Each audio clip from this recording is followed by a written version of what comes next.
वो जो चंपारण में जो अरेंजमेंट था शेयर क्रॉपिंग का, अर्थात बंटवारे का, जो फसल थी उसके बंटवारे का, वो बड़ा अर्कसम था। The share cropping arrangement was irksome to the peasants. Irksome मतलब परेशान करने वाला। Irksome, don't irk me, see the spelling IRK, but the pronunciation is irk. It was irksome, परेशान करने वाला था। एंड मैनी साइंड विलिंगली, और कुछ लोगों ने साइन भी कर दिया था, बहुत से लोगों ने उसमें दस्तखत भी कर दिए थे। जो अरेंजमेंट था, उसका जो कॉन्ट्रैक्ट था, they had signed it and willingly also. Those who resisted engaged lawyers, लेकिन जिन्होंने इस अर्कसम क्रॉपिंग अरेंजमेंट का विरोध किया, प्रतिरोध किया, उन्होंने वकील हायर किए, वकील लिए। दे एंगेज्ड लॉयर, टू एंगेज मतलब किसी को अपने लिए लेना। दे एंगेज्ड लॉयर्स, किराए पर लेना, क्योंकि वो विरोध कर रहे थे। The landlord hired thugs. एक और जहां विरोध करने वाले किसान वकीलों की सेवाएं ले रहे थे पैसा देकर इस कॉन्ट्रैक्ट के प्रतिरोध में, वहीं दूसरी ओर जो लैंडलॉर्ड थे, जमींदार थे, उन्होंने ठगों को ले लिया। ठग मतलब उनके गुंडे, उनके बदमाश, जो दबाव डालेंगे किसानों पर उस पर दस्तखत करने के लिए, जो दबाव डालेंगे किसानों पर शेयर क्रॉपिंग पर सहमति देने के लिए, अरेंजमेंट पर, आदि आदि।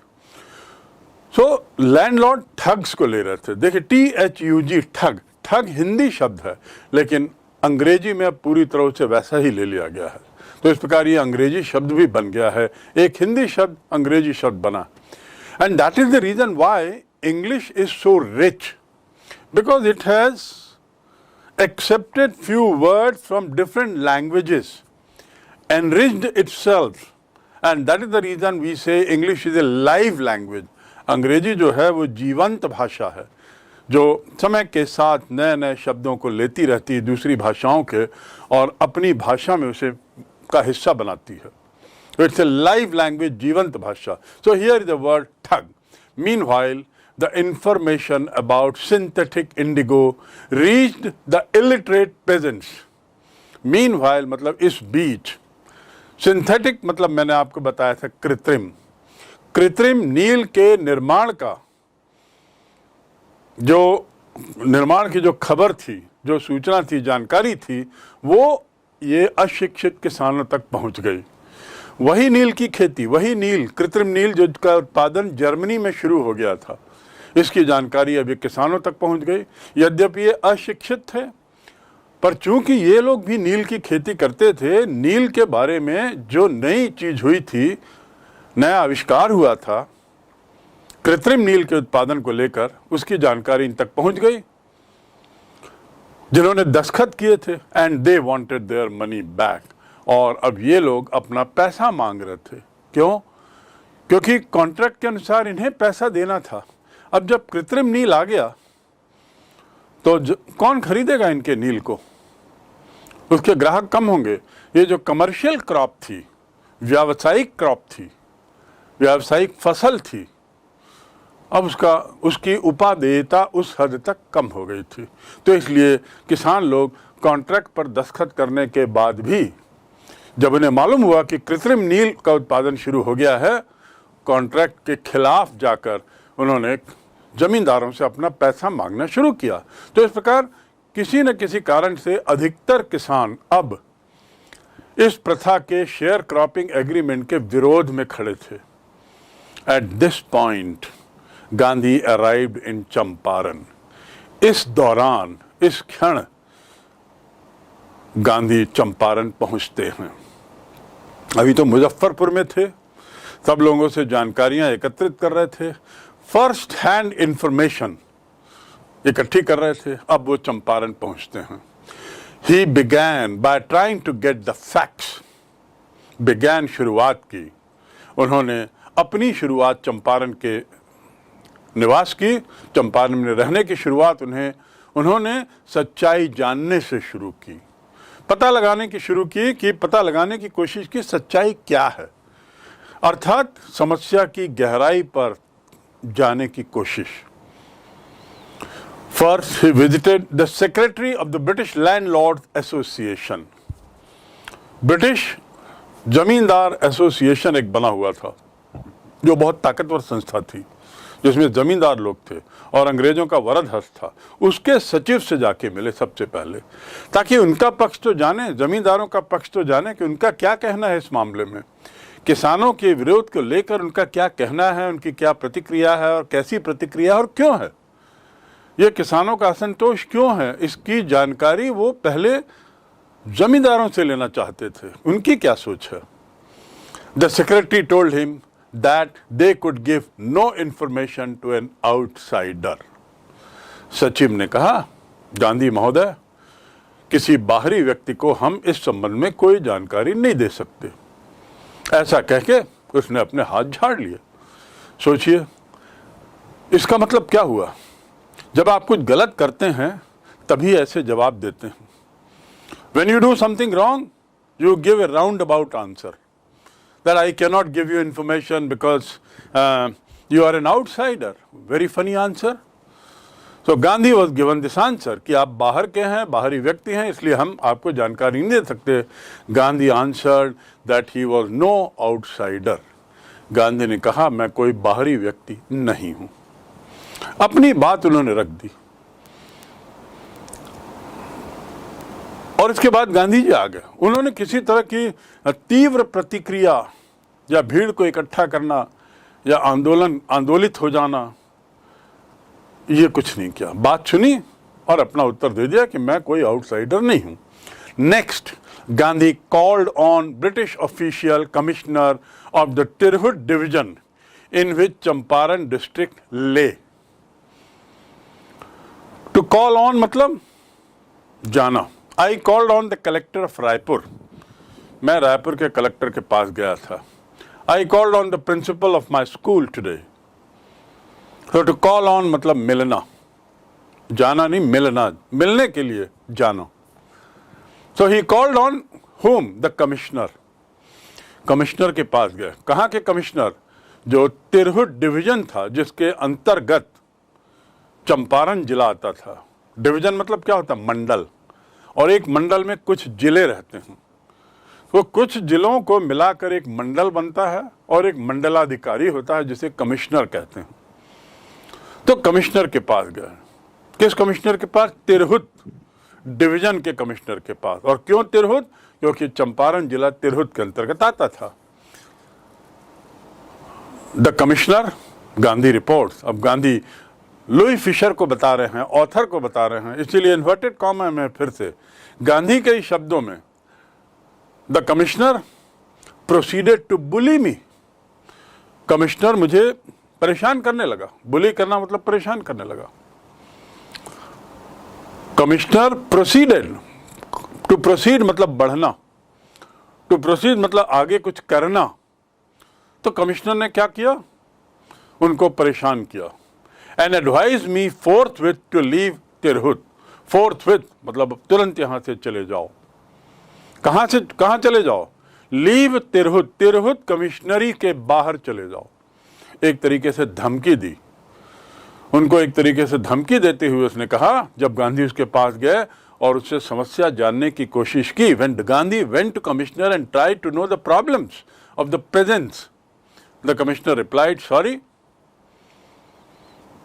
do not trouble me. He threatened him, he bullied him, परेशान किया, धमकी दी, and advised और समझाइश दी कि गांधी महोदय, बेहतर होगा आप यहां से तुरंत तिरहुत डिवीजन के बाहर चले जाएं। एक तरीके का आदेश था। कमिश्नर कुछ बोले तो यह आदेश ही था। फोर्थविथ मतलब तुरंत, इस क्षण के बाद तुरंत आप बाहर चले जाएं। I do not want to see you forthwith. मैं अब इसके आगे तुमको नहीं देखना चाहता। तो ऐसा ही कुछ तिरहुत के कमिश्नर ने कहा कि please go out of this division immediately. The news of Gandhi's advent, advent मतलब अराइवल, गांधी के आने की खबर, end of the nature of his mission, और उनके आने का उद्देश्य। नेचर मतलब उद्देश्य, प्रकृति। गांधी के आने की खबर, एडवेंट माने आना, घटना का समय, at the advent of this date I will arrive. Advent मतलब घटना के दिन, घटना का समय। सो गांधी के आने की जानकारी और किस लिए आए हैं इसकी जानकारी लोगों में बड़ी तेजी से फैल गई। स्प्रेड क्विकली थ्रू मुजफ्फरपुर, पूरे मुजफ्फरपुर में आग की तरफ फैल गई। स्प्रेड क्विकली, इसे हिंदी में क्या कहेंगे? फैल गई। कैसे फैल गई? हिंदी में मुहावरा है, आग की तरफ फैल गई। तो गांधी के आने की खबर और गांधी के आने के उद्देश्य की जानकारी पूरे मुजफ्फरपुर में आग की तरफ फैल गई, और चंपारण भी लोग जान गए। चंपारण तक लोगों को खबर लग गई कि गांधी चंपारण आ रहे हैं। Sharecroppers from Champaran began arriving on foot and by conveyance to see their champion. Champion मतलब विजेता होता है, और champion मतलब great supporter. I am the champion of women's upliftment. महिलाओं के उद्धार का मैं बहुत बड़ा सपोर्टर हूँ। चैंपियन मतलब किसी चीज के पक्ष में खड़े होने वाला, बहुत मजबूती से खड़े होने वाले को चैंपियन बोलते हैं।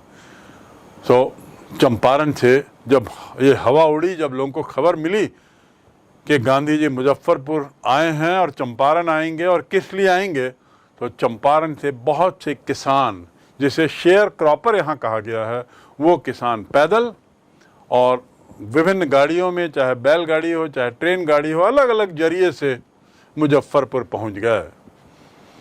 किस लिए? अपने इस नेता को, अपने इस चैंपियन को सपोर्ट करने के लिए, देखने के लिए। To see their champion. कौन है वो आदमी जो चंपारण आ रहा है? जरा देखें तो, किसमें इतनी हिम्मत हुई जो अंग्रेजों को चैलेंज करने के लिए चंपारण आ रहा है? इतनी ताकत किसमें है? और ये सारे किसान तो वैसे ही बड़े परेशान थे अंग्रेजों से, क्योंकि अंग्रेजों की जो पुरानी जो खेती की पद्धति थी, जो नियम थे, उसके तहत शेयर क्रॉपर को बड़ा अन्याय लग रहा था। सो दे came on foot. On foot मतलब पैदल, एंड बाय कन्वेंस। कन्वेंस मतलब ट्रांसपोर्ट का जरिया। Muzaffarpur lawyers called on Gandhi to brief him. Muzaffarpur के जो लॉयर थे, वकील थे, टू कॉल ऑन मतलब किसी को विजिट करना, to visit somebody. I called on the president of India. मैंने प्रेसिडेंट ऑफ इंडिया को विजिट किया। I called on him, I called on the collector. So to call on, और call मतलब अलग, कॉल मैंने बुलाना, कॉल ऑन मतलब किसी के पास जाना। याद रखिए, देखिए कितना अंतर हो जाता है, इन जुड़ने से जाना हो गया। ही कॉल्ड ऑन मी, फिर वह मेरे पास आया, मेरे पास गया। So here all these people, farmers started coming from Champaran, advocates, lawyers also visited him, briefed him. To brief करना मतलब संक्षिप्त में समझाना। लॉयर्स ने संक्षिप्त में अपनी समस्याएं समझाई, साथ ही राजनीति की अन्य बातें भी की। They frequently represented peasant group in the court. Frequently मतलब जब तब। यही वो वकील थे जो जब तब इन किसानों के केस को कोर्ट में, किसानों के लिए कोर्ट में लड़ते थे, किसानों के मामले के लिए कोर्ट में हाजिर होते थे। टू रिप्रेजेंट मतलब की एवज में उपस्थित होना।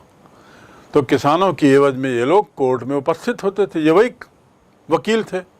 तो they represented frequently peasant groups in the court. Farmers अकेले नहीं लड़ सकता था केस, तो ऐसे कई फार्मर्स जिनका केस एक जैसा है, वो लोग इकट्ठे हो जाते थे, एक दो वकील हायर करते थे, और इन किसानों के पक्ष में ये वकील लोग कोर्ट में केस लड़ते थे, और उसकी बड़ी मोटी फीस लेते थे। फीस बहुत ज़्यादा थी। They told him about their cases. इन वकीलों ने किसानों से संबंधित जो केस इनके पास आए हैं उसके बारे में गांधी को बताया। And reported the size of their fees, और अपनी फीस भी बताई कि एक ग्रुप आता है तो उसका ये यदि केस है तो उसकी हम फीस ये लेते हैं। गांधी ने वो फीस बहुत मोटी पाई। Gandhi thought that this fees is too much, particularly when the fees was being taken from farmers and from those farmers who feel that they are suffering injustice. वो farmers जो अन्याय और गरीबी से वैसे ही जूझ रहे थे, उनसे ये वकील लोग मोटा पैसा ले रहे थे कोर्ट में केस लड़ने का। पर गांधी ने उनको बताया नहीं क्या इसका क्या करेंगे। बस उनसे पूछा फीस कितनी लेते हैं आप, केस किस तरह के लड़ते हैं, किस तरह के किसानों के मामले आपके पास आते हैं, कोर्ट में उसका क्या परिणाम होता है, आदि आदि। और ऐसा करते हुए गांधी ने किसानों की समस्याओं को बहुत गहराई तक समझने की कोशिश की। Gandhi chided the lawyers for collecting big fees from sharecropper. Chide करना मतलब लताड़ना। ही चाइडेड मी, गांधी ने लताड़ा इन वकीलों को। गांधी चाइडेड द लॉयर्स, इन वकीलों को लताड़ा for collecting big fees from the sharecropper. स्वाभाविक था, गांधी को खराब लगा कि ये वैसे ही किसान गरीब हैं, दरिद्र हैं, ऊपर से इनके साथ वैसे ही अन्याय हो रहा है बहुत, और ऊपर से आप इनकी फीस ले रहे हो, वो भी बड़ी मोटी रकम। सो ही चाइडेड देम, उनको लताड़ा, धिक्कारा, and said I have come to conclusion that we should stop going to law courts. अब मैं इस निर्णय पर आया हूं। I have come to the conclusion, conclusion मतलब निर्णय, टू कंक्लूड मतलब निर्णय लेना, निर्णय करना, टू कंक्लूड मतलब समाप्त करना। The programme is concluded now, महा समाप्त होना। And I conclude that you are correct, मुझे लगता है, इस निष्कर्ष पे मैं पहुंचा हूं कि तुम सही बोल रहे हो। So Gandhi concluded that we should stop going to the court, हमें कोर्ट नहीं जाना चाहिए। अर्थात वकीलों को अनुरोध किया कि इनके मामले कोर्ट मत ले जाओ। किसानों से अनुरोध किया कि वकीलों के माध्यम से तुम्हारा निराकरण नहीं होगा, इसलिए इनके पास अपने केस लेके मत आओ, कोर्ट जाने के लिए मत आओ। So I have come to the conclusion that we should stop going to law court. Taking such cases to the court does not do any good. ऐसे मामले कोर्ट में ले जाने से कोई अच्छा किसी का नहीं होगा, किसी की भलाई नहीं होगी। He said it does little good. किसी की भी भलाई नहीं होगी। कोर्ट जाओगे, केस लड़ते रहोगे, न्याय की प्रतीक्षा करते रहोगे, किसान लोग पैसा देते रहेंगे और वकील लोग पैसा चूसते रहेंगे, भलाई किसी की नहीं हो रही है। Where the peasants are so crushed and fear stricken. To strike मतलब क्या होता? मारना। fear से जिनको मार दिया गया है, डर जिनके शरीर में बैठ गया है, दिमाग में बैठ गया है, अंदर घुस गया है जिनके मन में डर, अंग्रेजी सत्ता के खिलाफ, अंग्रेजी अत्याचार के खिलाफ, अंग्रेजी ऑफिशियल डम के खिलाफ।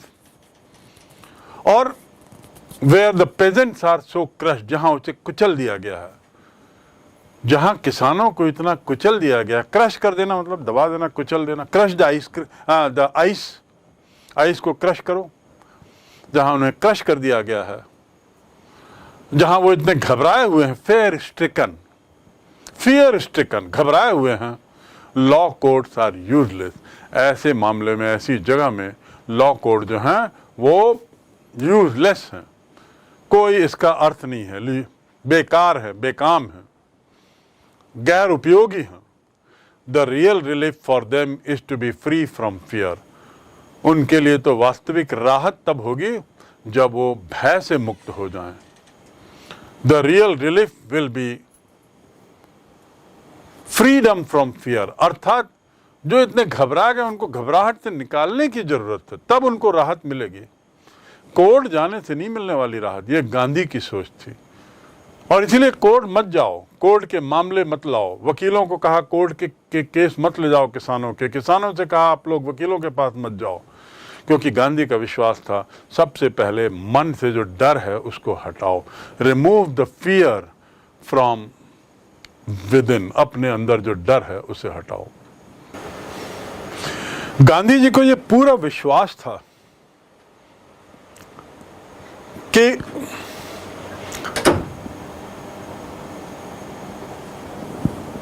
डर जो है उससे मुक्ति पाना सबसे पहले जरूरी है, सबसे अहम है। कोर्ट यहां वहां के चक्कर कोई मतलब नहीं। Freedom from fear is the most important thing. अब fear from what? Fear from what? किस चीज का भय से मुक्ति? भय तो कई तरीके की होती। भगवान का भय होता है, बड़ों का भय थोड़ा रहता है, स्कूल के शिक्षक और प्राचार्यों से भय रहता है। क्या उस मुक्ति की बात कर रहे थे? नहीं, गांधी किसी और तरीके के भय की बात कर रहे थे। We will learn about it later. But what he said was that the best way to solve all your problems is you must free yourself from fear. आपकी समस्याओं के निराकरण का सबसे सही तरीका है भय मुक्त हो। Most of the arable land in the Champaran district was divided. Arable मतलब खेती करने वाला, जहां खेती होती, उपजाऊ। बैरन मतलब अनुपजाऊ। तो अरेबल लैंड जहां पर खेती हो सकती थी चंपारण जिले में, ये दो तरीके की थी। एक तो पहला बड़ी बड़ी भूमि, बड़ा बड़ा भूमि क्षेत्र, लार्ज एस्टेट, ESTAT, एस्टेट मतलब बहुत बड़े प्लॉट्स, बहुत बड़ी भूमि क्षेत्र, ओन्ड बाय इंग्लिशमैन। एक तो जमीन ऐसी थी जो अंग्रेजों के द्वारा, जो अंग्रेज जिसके मालिक थे, और वो जमीनें बहुत बड़ी थी। और दूसरी जमीन वर्क बाय इंडियन टेनेंट्स, दूसरी ऐसी जमीन जिसमें अंग्रेज लोग टेनेंट के नाते, किराएदार के नाते काम कर रहे थे। इस प्रकार दो ही तरीके की जमीन थी, बड़ी और छोटी।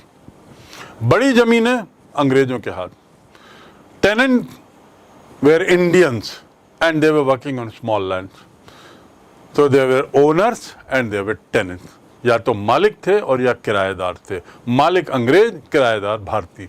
भारत में भारतीयों की ये हालत, लुई फिशर यही सबको बताना चाह रहा है कि भारतीयों की स्थिति भारत के अपने ही देश में क्या थी, कितनी समस्याएं थी, सामाजिक समस्याएं, आर्थिक समस्याएं, राजनीतिक समस्याएं। The chief commercial crop was Indigo. Commercial crop किसे कहते हैं? ऐसी फसल जिसमें व्यापार होता हो। सब्जियों में व्यापार नहीं होता, वो कमर्शियल क्रॉप नहीं कहलाती, वो तो वेजिटेबल्स। कमर्शियल क्रॉप मतलब जिसमें बिजनेस होता हो। इंडिगो जो है वो ऐसे ही कमर्शियल क्रॉप था जिसमें व्यापार होता था। बहुत महंगी दाम मिलते थे, बहुत महंगी कीमत रहती थी, बहुत महंगे रहते थे, कीमती रहते थे। तो वहां का मुख्य क्रॉप क्या था? चंपारण का इंडिगो। चीफ मतलब मुख्य। नील की खेती वहां का मुख्य खेती थी। खेती में सबसे ज्यादा नील की खेती होती थी। Landlord compelled all tenants to plant 3/20 of 15% of their holding with indigo. जो लैंडलॉर्ड थे, जमींदार जो थे, जमींदार लोग किसानों के लिए ये कंपलसरी कर दिए थे। टू कंपेल मतलब मजबूर करना। Don't compel me to run away from here, मुझे भागने के लिए मजबूर मत करो। Don't compel me to speak out the truth, मुझे सच बोलने पर मजबूर मत करो। मैं चुप हूं, नहीं तो तुम सच बोलने पे मजबूर कर रहे हो। Don't compel me. I was compelled to tell the truth, सच बोलने के लिए मैं मजबूर हुआ। राइट? सो हियर लैंडलॉर्ड जो थे, they compelled all tenants to plant 3/20 or 15% of their holding with indigo and surrender the entire indigo harvest as rent. यहाँ लुई फिशर बता रहे हैं कि जो किसान थे उन्हें मजबूर किया गया था कि 15% जो जमीन है उसमें इंडिगो की खेती करोगे। आपको जितनी भी जमीन है उसमें इंडिगो की खेती करोगे, नील की खेती करोगे। उसके कितने हिस्से में? 15% हिस्से में, और या 3/20 हिस्से में। इतने में क्या करोगे? केवल इंडिगो की खेती। ये मजबूरी एक, और दूसरी मजबूरी थी कि ये जो फसल होगी वो आप हमको किराए के रूप में दे दोगे। टेनेंट फार्मर्स मतलब किराए वाले, किराए पे किसान थे। जमींदार लोग तो खुद खेती करते नहीं थे। जमींदार लोग जमीन को टुकड़ों टुकड़ों में किसान को किराए में देते थे और उम्मीद करते थे कि हमको हर साल किराया दोगे। और किराया भी कैसा तय था कि भाई आपको जितनी जमीन दी गई उसके 15% हिस्से में आप केवल इंडिगो लगाओगे, और इंडिगो की फसल की जो भी आय है या पूरी फसल है वो हमको दे दोगे। ये किराया हो गया। फिर इसको बेचकर, जो बहुत महंगी थी, इंडिगो की कीमत बहुत ज़्यादा थी, उसको जमींदार लोग बेचते थे और उस कमाई के बल पर ऐशो आराम की जिंदगी जीते थे। लेकिन किसान का क्या होता था? एक तो इंडिगो की खेती की मेहनत और कमाई जमींदार की, दूसरा खेती खुद कर रहा है, एक तो किराए पे कर रहा है, उसमें भी 15% हिस्सा इंडिगो में करने की मजबूरी। तो बेचारा किसान मारा जा रहा था। Surrender the entire indigo harvest, to surrender करना मतलब आप जानते हैं, दे देना, as rent. This was done by long term contract.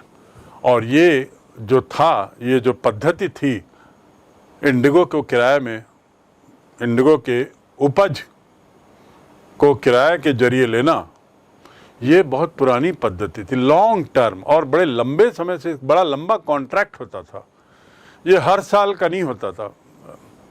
समझौता पहले से लिखित में समझौता हो जाता था कि आप इतनी फसल उगाओगे, उसमें इतना हिस्से में इंडिगो उगाओगे, इंडिगो को हमको वर्ष के अंत में किराए के रूप में दे दोगे। ऐसा बाकायदा लिखित कॉन्ट्रैक्ट होता था। Presently the landlord learn that Germany had developed synthetic Indigo. Synthetic मतलब आर्टिफिशियल, नकली इंडिगो बनाने की कला उन्होंने हासिल कर ली थी। किसने? जर्मनी ने। Presently the landlord learn. अब लुई फिशर कह रहे हैं अब जमींदारों को मालूम हुआ, अब मतलब कब? 1916-17 में, कि जर्मनी में आर्टिफिशियल तरीके से, कृत्रिम रूप से इंडिगो बनाया जाने लगा। कृत्रिम रूप, उपज नहीं, अब आर्टिफिशियल तरीके से। आर्टिफिशियल मतलब कृत्रिम, तो कृत्रिम रूप से जर्मनी में अब इंडिगो बनने लगा है। They thereupon obtained agreement from the sharecroppers। परिणाम क्या हुआ कि अब कृत्रिम इंडिगो की बिक्री बढ़ गई बहुत ज्यादा। तो लैंडलॉर्ड ने क्या किया भारत में? उन्होंने किसानों के साथ नए एग्रीमेंट बनाए। They obtained fresh agreement from sharecroppers to pay them compensation for being released from the 15% arrangement। कि ठीक है, अब से तुमको ये 15% इंडिगो का जो बंधन है पैदा करने का, वो हम हटा देते हैं, लेकिन इसका पूरा किराया 15% का देना पड़ेगा, तभी तुमको छोड़ो। कि आप लोग, टू रिलीज मतलब छोड़ना। देयर अपॉन परिणाम स्वरूप, देयर अपॉन वे लोग, परिणाम स्वरूप, वे मतलब कौन? Landlord. They obtained agreement from farmers. Compensation मतलब क्षतिपूर्ति, क्षतिपूर्ति के रूप में उन्होंने किसानों से एक एग्रीमेंट कराया और उसमें कहा कि 15% का जो बंधन है उससे मुक्त कर दिया, लेकिन उसके बदले आप हमें कुछ क्षतिपूर्ति दोगे। This was new agreement now. और ऐसा क्यों हुआ? क्योंकि अब इंडिगो के फसल की जरूरत अब कम हो गई। क्यों? क्योंकि जर्मनी में कृत्रिम इंडिगो आने लगा, जो सस्ता भी था, मजबूत भी था, और पूरी दुनिया में उसकी मांग बढ़ गई। तो उपज वाली जो इंडिगो थी उसकी मांग कम हो गई। गिरती मांग के परिणाम स्वरूप इस कमर्शियल क्रॉप की कीमत भी गिरने लगी, इसके बायर्स कम हो गए। तो लैंडलॉर्ड लोगों को लगा अब क्या किया जाए। पहले इतनी फसल की, इतनी जमीन का इतना किराया मिल जाता था बेचने पर इंडिगो को, अब नहीं मिल रहा है। तो उन्होंने मजबूर किया इन किसानों को नया एग्रीमेंट बनाने के लिए, यानी जो लॉन्ग टर्म एग्रीमेंट थे उसको रद्द किया और उसके बदले नया एग्रीमेंट बनवाया, जिसमें कहा कि भाई आप हमको क्षतिपूर्ति के रूप में हमें इतना पैसा दोगे हर साल, और ये जो 15% जमीन में जो इंडिगो उगाने का बंधन था उससे अब आप मुक्त हो, रिलीज होगा। तो यदि ड्रोन जैसी चीज से ऊपर से देखा जाए, फोटोग्राफी की जाए, तो पूरा शहर किसानों से भरा हुआ था और उनके काले बाल मानो पूरे शहर को काला कर रहे थे। आप सोच सकते हैं कितनी भी, you can imagine how much crowd must have been there. And why did they come? Because they learn that Gandhi is going to the court. They did not know Gandhi's record in South Africa. They did not know. इन किसानों को जो भारी संख्या में आए थे, उनको गांधी के बारे में कुछ नहीं पता था कि साउथ अफ्रीका में उन्होंने क्या किया। ये तो बेचारे अशिक्षित किसान थे, अनपढ़ किसान थे, पूरे समय खेत में ही व्यस्त रहते थे, पूरे समय इन अपने जमींदारों से मालिक की जी हुजूरी करने, उनकी सेवा करने और उनके विरोध करने में व्यस्त रहते थे। दूर दराज के गांव में रहते थे, वहां कौन जानेगा गांधी को। लेकिन हाँ, उनको गांधी के साउथ अफ्रीका के उनके जो कारनामे थे, साउथ अफ्रीका में अंग्रेजों के खिलाफ जो भी गांधी ने आवाज़ उठाई थी और जो आंदोलन किए थे, उसकी तो उनको कोई जानकारी नहीं थी। लेकिन हाँ, उन्होंने ये जरूर सुना था, दे merely heard that a Mahatma who wanted to help them was in trouble with authorities. A महात्मा, देखिए गांधी को लुई फिशर 1915 की घटना में महात्मा के रूप में संबोधित कर रहे हैं।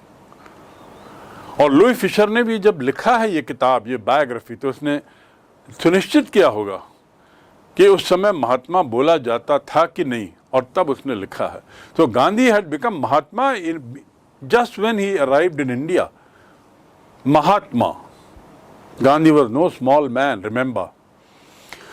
तो किसानों को गांधी के साउथ अफ्रीका में जो उन्होंने किया था कारनामे, उसकी कोई जानकारी नहीं थी। वो अनपढ़ थे, अशिक्षित थे, लेकिन उनको इतना जरूर दे हैड मियरली हर्ड, उन्होंने इतना जरूर सुना था। मियरली हर्ड, केवल सुना था। मियरली मतलब केवल,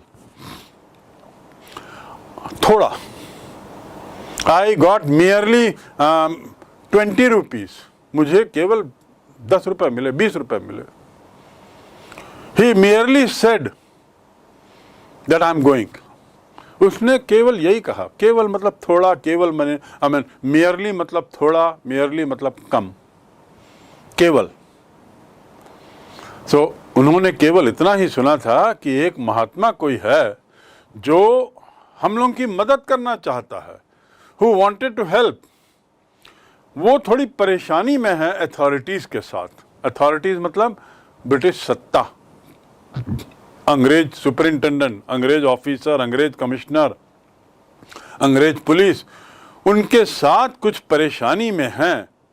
और ये वही महात्मा है जो हमारी मदद के लिए आया है, वो परेशानी में है, तो चलो मोतिहारी चलो। तो सब के सब मोतिहारी गांधी जी को एक मानो मॉरल सपोर्ट देने के लिए इकट्ठे हो गए। Their spontaneous demonstration in thousands. Spontaneous मतलब कहना चाहिए सहज, बिना किसी पूर्व आभास के कुछ हो जाता है तो spontaneous, it was A spontaneous reaction. उसने कुछ कहा, बॉस ने एक जोक कहा और मैं जोर से हंस दिया। तो जोर से हंसना बॉस के सामने तो अच्छा नहीं माना जाता, लेकिन यदि मैं जोर से हंस दिया तो इट वॉज ए स्पॉन्टेनियस, एक सहज रिएक्शन था। एक्सीडेंट जब होता है तो किसी को बचाने जाते हैं तो सोचते नहीं, हम सहज में चले जाते हैं बचाने के लिए। ऐसी स्थिति में हम क्या कहते हैं? It was a very spontaneous reaction that I went to help that boy who met with an accident. So their spontaneous demonstration, demonstration मतलब जो उन्होंने हड़ताल की थी। In thousands around the court house, न्यायालय के आसपास हजारों की संख्या में जो उनका जो प्रदर्शन था, डेमोन्स्ट्रेशन अर्थात प्रदर्शन, was the beginning of their liberation. ये उनके स्वतंत्रता की शुरुआत थी। लिबरेशन मतलब स्वतंत्रता, लिबरेशन माने स्वतंत्रता। आपने सुना होगा लिबरेशन ऑफ बांग्लादेश 1971। बांग्लादेश स्वतंत्र कब हुआ? 1971 में। LTTE, liberation of Tamil Ilam tigers, Sri Lanka का जो आतंकवादी गुट था जिसका सफाया हो गया, उसका भी नाम शुरू होता था लिबरेशन। सो लिबरेशन मतलब स्वतंत्रता। In thousands these people had spontaneously come, बड़ी सहजता से हजारों लोग कोर्ट के आसपास इकट्ठे हो गए थे। किसी ने उनको बुलाया नहीं था, भड़काया नहीं था, किसी ने धक्का जबरदस्ती नहीं की थी, अपने आप आ गए, केवल यही सोच के कि ये कोई महात्मा है जो हम लोगों की मदद कर रहा है, उसको सरकार के साथ कुछ समस्या हो गई है, तो चलो जरा देखते हैं क्या समस्या है, चलो उसकी मदद करते हैं, करके सब आ गए। और यही शुरुआत किस बात की थी? लुई फिशर कहते हैं, दिस इंसिडेंट, दिस डेमोन्स्ट्रेशन, ये जो प्रदर्शन था, it was the beginning of their liberation. Their मतलब किसानों की स्वतंत्रता की शुरुआत यहीं से होती है। अब लिबरेशन, स्वतंत्रता किस चीज से स्वतंत्रता? क्या अंग्रेजों से स्वतंत्रता? नहीं, liberation from fear of the British, अंग्रेजों से भय मुक्ति की शुरुआत। ये जो घटना है ये एक बहुत बड़ा टर्निंग पॉइंट था, बहुत बड़ी ऐतिहासिक घटना है, क्योंकि यहां से शुरू होती है भारतीय किसानों की अंग्रेजों से भय मुक्त होने की शुरुआत। और आपको मैंने पूर्व में बताया था कि गांधी लगातार फियर, डर को हटाने की बात करते थे। डर किस बात का? निडर रहो, डरो नहीं। गलती की नहीं की हो तो डर क्यों रहो? और डरने वाले लोग वही होते हैं जो या तो कायर हैं, गलती किए हुए हैं, अपराध किए हुए हैं, वही डरपोक हैं, जो हमने नहीं किया है। इस घटना से एक बदलाव आता है भारतीय स्वतंत्रता आंदोलन में, और भारत जो 1947 में स्वतंत्र हुआ, लिबरेट हुआ, उसकी शुरुआत लुई फिशर कहते हैं किसानों के मन से डर को मुक्त करने की शुरुआत ये चंपारण की घटना से हुई, जो बाद में बहुत बड़ी घटना बनी। अब देखिए मजा, गांधी ने किसानों को तो नहीं बुलाया था। हाँ, सूचना दे दी थी सरकार को कि मैं कल न्यायालय जाऊंगा और ये घटनाक्रम है, पर उन्होंने किसी को उकसाया नहीं था, प्रेरित नहीं किया था, आदेश नहीं दिया था कि आओ। हाँ, राजेंद्र प्रसाद को उन्होंने जरूर टेलीग्राम किया था कि अपने कुछ प्रभावशाली सहयोगियों के साथ आ जाना, लेकिन यहां तो हजारों की संख्या में किसान। तो गांधी पे आरोप नहीं लग सकता था कि आपने उनको बुलाया है, भीड़ भड़का रहे हो आप। द ऑफिशियल्स फेल्ट, तो क्या होता है, परिणाम क्या होता है? The officials felt powerless. जो अंग्रेज अधिकारी थे, अंग्रेजी सरकार में जो अधिकारी थे, वो अपने को असहाय पाने लगे, असहाय महसूस किया। क्या करें अब, ये भीड़ को कैसे हटाएं? और वो भी भीड़ जो शांत है।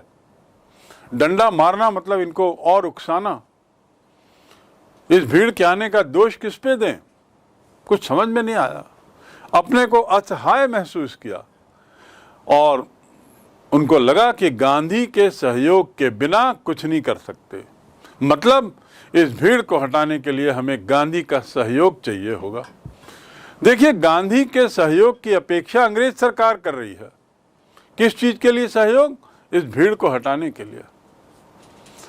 ये है ताकत शांति में, ये है ताकत अवज्ञा में। शांतिपूर्ण ढंग से विरोध करने की ताकत का ये बहुत बड़ा उदाहरण है। द ऑफिशियल्स फेल्ट पावरलेस, असहाय, विदाउट गांधीज कोऑपरेशन, बिना गांधी के सहयोग के अपने को वे असहाय महसूस करने लगे। जैसा मैंने बताया कि हजारों की संख्या में जो स्वफूर्त आए थे, सहज रूप से आए थे, स्पॉन्टेनियस, वॉलंटियर किया था जिन्होंने, स्वफूर्त, वो अंग्रेजों के भय से किसानों की मुक्ति की शुरुआत मान सकते हैं। एक और देखिए ये घटना, वहीं दूसरी ओर अंग्रेज असहज हो गए। किसान बड़े सहज थे, अब अंग्रेज असहज हो गए, समझ में नहीं आ रहा था क्या करें। So they now decided to take help from Gandhi. They took help from Gandhi, and Gandhi helped them regulate the crowd. और गांधी ने उन्हें व्यवस्था, भीड़ की व्यवस्था को बनाए रखने में उनकी मदद की। गांधी ने अंग्रेजों की मदद की। किस मामले में? भीड़ को व्यवस्थित रखने के लिए। भीड़ हिंसक ना हो, उग्र ना हो, और लॉ एंड ऑर्डर का प्रॉब्लम ना आ जाए, कानून व्यवस्था की समस्या ना आ जाए। इसमें अब गांधी मदद कर रहे हैं अंग्रेजों की। कितना बदलाव! ये है गांधी की ताकत, ये है अहिंसा की ताकत, ये है सच्चाई की ताकत। Well, he was polite and friendly. Gandhi बड़े विनम्र रहे और बड़े मैत्री भाव से रहे। भीड़ को नियंत्रित करने में, भीड़ को व्यवस्थित रखने में गांधी ने पूरी सहायता की। विनम्र बने रहे, ऐसा नहीं सहायता करते हुए उन्होंने अपना रौब झाड़ा और अंग्रेजों को महसूस कराया, देखो मैं कितना बड़ा साहब हूं कि इन लोगों को ये लोग मेरी बात सुनते हैं आपके। ऐसा कुछ नहीं। गांधी विनम्र रहे। ही रिमेन्ड पोलाइट, विनम्र, पोलाइट मतलब विनम्र, एंड फ्रेंडली, और दोस्ताना अंदाज में रहे।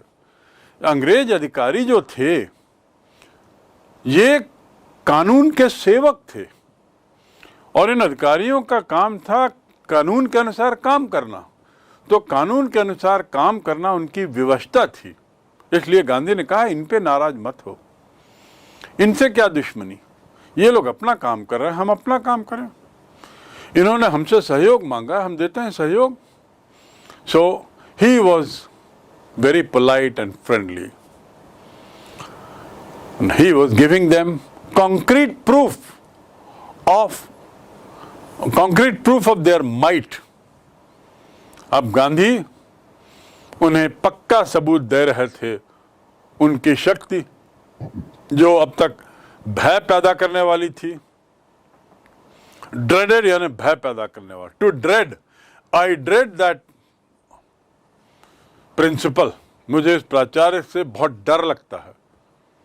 भय पैदा कर देते हैं वो प्राचार्य महोदय, बड़े डरा देते हैं, डरा के रखते हैं। आई ड्रेड स्विमिंग, मुझे स्विमिंग से बड़ा डर लगता है, तैराकी से बड़ा डर लगता है। So he was giving them concrete proof, ये उनको पक्का सबूत दे रहे थे गांधी। किस बात का? कि आपकी शक्ति जो अब तक भय पैदा करने वाली थी और अकाट्य थी, अनक्वेश्चन्ड, जिस पे कोई सवाल नहीं कर सकता था, it can be challenged by Indians, उसे भारतीय चुनौती दे सकते हैं। ये उदाहरण से गांधी क्या साबित करना चाह रहे थे? इस घटनाक्रम से अंग्रेजों की मदद करके भीड़ को नियंत्रित करने में, और साथ ही अंग्रेजों को ये महसूस कराया कि मैंने नहीं बुलाया है, भीड़ अपने आप आई है। गांधी ये साबित करना चाह रहे थे, गांधी ये दिखाना चाह रहे थे अंग्रेजों को कि तुम्हारी जो शक्ति है, अंग्रेजों उनको सबूत देना चाह रहे थे कि जिस शक्ति की अपनी बात करते हो और महसूस कराते हो कि बड़ा ड्रेडेड है, भयानक हो आप लोग, आपसे कोई सवाल नहीं कर सकता, उसको वो चुनौती है ये भीड़। यहाँ हजारों लोग खड़े हो गए हैं आपसे सवाल करने के लिए, आपकी शक्ति कहाँ गई, इनको आप कुछ नहीं कर पा रहे हो। इनडायरेक्टली मन ही मन गांधी यही मैसेज अंग्रेजों को देना चाह रहे थे कि आप ये ना समझें, please do not think that you cannot be challenged, please do not think that Indians cannot challenge you. ये मत सोचिए कि भारतीय आपको चुनौती नहीं दे सकते, इस गलत फहमी में मत रहना मेरे मित्र। ऐसा गांधी अंग्रेजों को मानो कह रहे हूं।